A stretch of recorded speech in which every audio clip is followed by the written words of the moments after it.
Barbie Portesa and Mr. Jack Roberto. Is it true na inaayos ang kanilang problema pero tukoy na kung sino ang humahadlang? But before that, if you haven't subscribed yet to my YouTube channel, please don't forget to like, share, and subscribe at hit mo na rin ang notification bell for more showbiz updates. Of course, bago tayo magsimula sa ating updates for today's video, nais ko po muna magpasalamat sa lahat po ng mga legit viewers, subscribers at ang lahat ng mga legit na nanonood, sumusubaybay sa lahat ng ating mga updates. Maraming salamat po sa inyong panonood.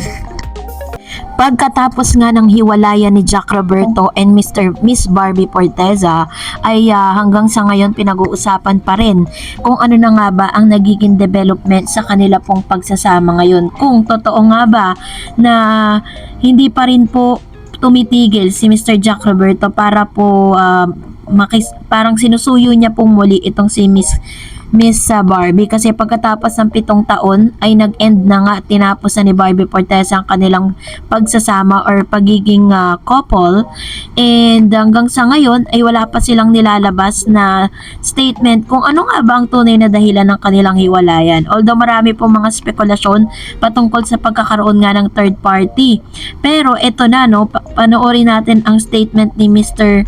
or Miss Christopher Min sa kanyang Showbiz Now na. Let's watch this. Nako, sabi nga ni Mamo, pinabasa mo yung mga sabi ni Mamo, kaya hindi pa nagsasalita, inaayos, mukhang gumagawa ng paraan pa para. Kasi nag-uusap pa rin sila, hindi naman sila magkakaaway. Hindi naman sila magkagalit kundi nag-uusap pa rin sila. Hindi sila magkaaway na hindi nag-uusap pa rin sila. Kaya buti, naiano nila ang pagkakaibigan. According po sa programa ni Miss Christopher Min na Showbiz Now na, ay napapabalita nga na inaayos pa rin ni Jack at ni Miss Barbie Portesa ang kanilang samahan, which means tinatry pa rin nilang isave yung kanilang relationship. Pero syempre may mga tao pong humahadlang at may mga taong ayaw pumayag sa kanilang pagbabalikan. At dahil dito, ito po yung sinabi ni Manay Christopher Min, panoorin natin. Alam ko na, hindi ko man sabihin ngayon at hindi ko man ilatag, alam ko na. Kasi syempre, sino ba makikisimpatya sa isang taong nasaktan ng kanyang pamilya? Ayan. Diba? Para sinabi ko, diba?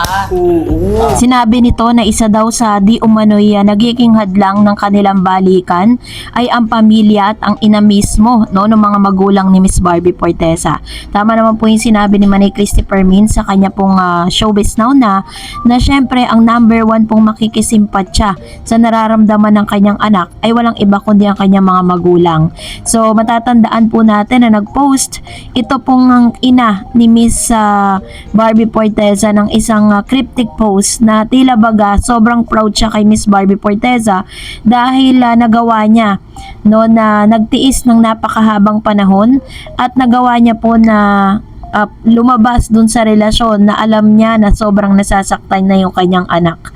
So ito po yung ilan sa mga kaganapan po kay Barbie at kay Jack Roberto na tila baga ang maganda dito is talagang inaayos, pero yun nga lang medyo mag-aantay pa ang mga Jack B fans kung kailan po maayos yung kanilang relasyon, or pwede rin pong hindi na dahil tila baga parang naging strong yung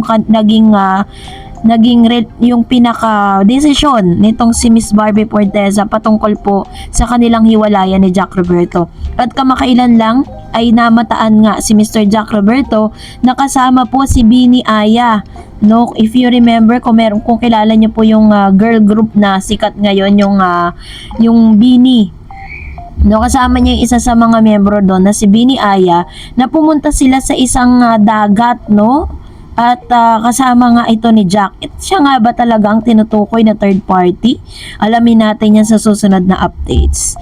And for that, narito naman ang ilan sa mga comment at reaction po ninyo patungkol sa ating latest updates. Mag-start tayo kay Miss Tastem. Bata pa, commercial model si Barbie kay Roberto sibling. Late na kayo mag-showbiz. Mas malakas pa ang Josh B kaysa real couple na Jack B. Ayun, actually po, si Joshua dati, may katambal talaga si Miss Miss Barbie Portesa. Kailan lang naman talaga sila nagkaroon ng tinatawag na Jack B, nung sila po ay naging magjowa na ni Mr. Jack Roberto. Nagkaroon sila ng projects, tapos parang uminga yung pangalan nilang dalawa, and that's the start of yun yung beginning ng kanilang samahan. Sabi ni Miss Nelia Victorino, ayaw na ayaw ko din sa kanya kanya. At Jack na yan, lulubog pa more ang karir ng magkapatid na Ritoque. Ayan, so galit na galit si Miss Nelia Victorino. Alam mo talagang ano sila ha, talagang naiintriga sila patungkol doon sa pagpaparitoke nilang dalawa. Sabi ni Letan Paques, I don't believe David feeling for Barbie kasi maraming nalink na babae na bago pa siya sa industriya. Pag magtatanong kung ligawan na ba niya si Barbie, siguro kailangan pa nilang magkakilala ang isa't isa. Siguro ba si Barbie kay David, sigurado ba siya? Baka makaparehas siya ni Juday, ginagamit lang siya ni Piolo. Nang masikat na si Piolo, naiwan na si Juday. Buti na lang, talagang mahusay na artista si Juday at nakapag-asawa ng mabait na aktor na si Ryan. Ayun, ito naman yung kanyang point of view with regards to this. Actually, kung pagbabatayan natin yung kasikatan at kagalingan sa pag-arte, marami pa po talagang kakaining bigas itong si Mr. David Licauco. Pero, sa mga nakaraan po niyang teleserye na Pulang Araw, pinakita niya na talagang nag-improve siya ng todo. No? Sa mga mata niya, talagang pinag-aralan niya talaga yung kanyang karakter dito. Talagang tumatagos po sa television yung kanyang mga emosyon na ipinapakita. Kaya po talagang sobrang napalapit sila sa isa't isa nitong si Miss Barbie Forteza dahil din po sa Pulang Araw na ito kasi doon po sa Maria Clara at Ibarra medyo may distance pa sila tapos po nung gumawa sila ng movie sa Korea may distance pa sila noon kasi nung nasa Korea po sila is pumapasyal si Barbie kasama ng kanyang glam team tapos ganun din naman si David kasama rin ng ibang mga team niya, so hindi sila magkasama doon sa Korea pero nagtitaping sila. Sabi ni MC08, kapag naranasan ni S yung ginawa ng bro niya kay B, saka siya mag-OA sa pakikialam. Parang hindi siya babae. Kung concerned siya kuno, dapat wag siyang makisawsaw. Manahimik na lang kasi sila rin na magkapatid ang masisira. Chill lang, may opinion, only Barda. Ayan, ito naman yung kanyang komento with regards to this. And of course, sabi ni Miss Carmen, naku gagawa-gawa lang na magkapatid yan para maggalit ang mga fans. Kahit ano-anong paninira nila kay Barbie, hindi kami maniniwala sa kanila. Nainggit lang si Sanya kasi hindi siya sumikat. Sabi ni Ma'am si Teresita Bongo. Ayan. So, kasi marami po talagang nagsasabi na parang nakikisaw-saw di umano itong si Sanya Lopez sa hiwalayan nga ng Jack B. Ni Jack Roberto at ni Barbie Forteza na minsan rin natin, ititimbangin din natin kung totoo ba talaga yung mga balitang yan na parang nakisaw-saw siya, nakisimpatsa siya, kinampihan niya yung kapatid niya, diba? And sabi ni Glitter, who are you, Sanya, to say something bad to Barbie? Why don't you look at the mirror to see who you are? Ilusyonada, sabi niya, And of course, sabi ni Miss Valiano Susan, huwag nang pilitin ang taong umayaw na, gets, no?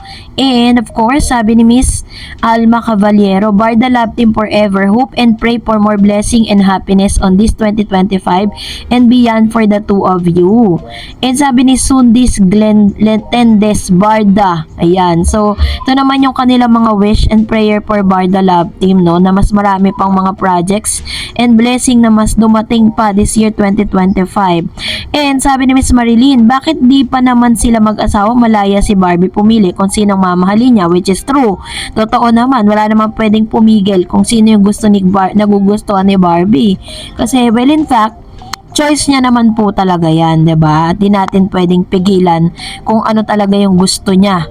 Kasi, kumbaga parang huwag tayo masyadong possessive na fan. Kung ano yung gusto ng artista, hindi natin pwedeng panghimasukan yun.